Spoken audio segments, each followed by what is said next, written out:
Добрый вечер, друзья! Итак, самые значимые моменты в спорте за последние 24 часа. Ингурский борец Исмаил Ханиев стал победителем первенства Дагестана по вольной борьбе 2025 среди юниоров до 21 года. Соревнования прошли накануне в Хасавюрте. Исмаил выступал в весовой категории до 79 килограммов. Ханиев продемонстрировал отличную технику и силу, уверенно преодолев своих соперников на пути к победе. Этот успех стал значимым этапом в его спортивной карьере и вдохновением для дальнейших достижений. Поздравляем Исмаила с заслуженной победой и желаем ему новых свершений на борцовском ковре.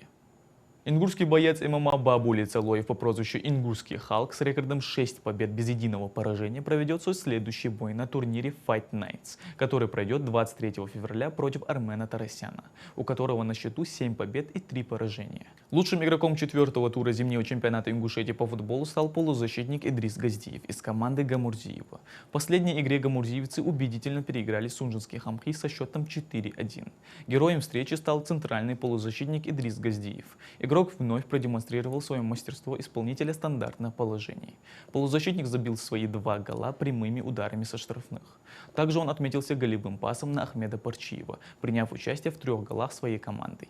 Сейчас он третий результативный игрок турнира с 6 баллами, 3 забитых мяча и 3 результативных ассиста. Поздравляем Идриса с отличной игрой и заслуженной наградой.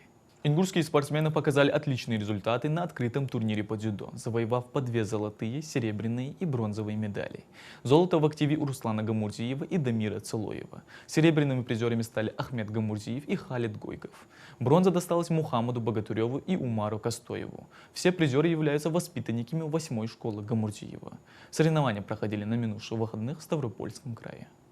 Это были все спортивные новости на сегодня. Спасибо за внимание.